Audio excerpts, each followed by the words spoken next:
Hi అందరికీ, ఈరోజు VLCC హెన్నాని mix చేస్తున్నాను. సో ఎలా మిక్స్ చేస్తున్నాను అనేది ఈ వీడియోలో మీతో షేర్ చేసుకుంటాను. కొంచెం టీ పౌడర్ తీసుకొని మనకు ఎంత మిక్సింగ్ పౌడర్ మనకు కావాలో దాంతో సరిపోయేంత వాటర్ తీసుకొని డికాక్షన్ చేసుకుంటున్నాను. సో ఇది మీరు ఓవర్ నైట్ సోక్ చేసి పెట్టుకోవచ్చు.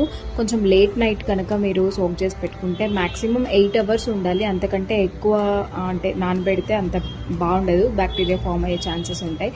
దాంట్లో పెరుగు, పుల్లటి పెరుగు కాకుండా నార్మల్ పెరుగు మార్నింగ్ అంటే 8:30, 9 ఆ టైంలో మీరు మిక్స్ చేసుకొని పెట్టుకోవచ్చు. ఇంకా దాంట్లో నిమ్మకాయ కూడా కావాలంటే యాడ్ చేసుకోవచ్చు. నేనైతే నార్మల్ డికాక్షన్తో మిక్స్ చేసుకున్నాను. కొంచెం చల్లటి డికాక్షన్ కాకుండా కొంచెం వెచ్చగా ఉండే డికాక్షన్లో మిక్స్ చేసుకొని పెట్టుకోండి. సో మార్నింగ్ నేను ఇక్కడ అప్లై చేసుకుంటున్నాను. అప్లికేషన్ అయిపోయిన తర్వాత మీరు చూస్తే కొంచెం బ్రౌన్ కలర్లో వచ్చింది. ఈ హెన్నా మనము ఎవ్రీ 15 డేస్కి ఒకసారి పెట్టుకుంటూ ఉండొచ్చు. ఇంకా 1 అవర్ ఉండించుకుంటే చాలు, అంతకంటే ఎక్కువసేపు అస్సలు ఉండించుకోవద్దు.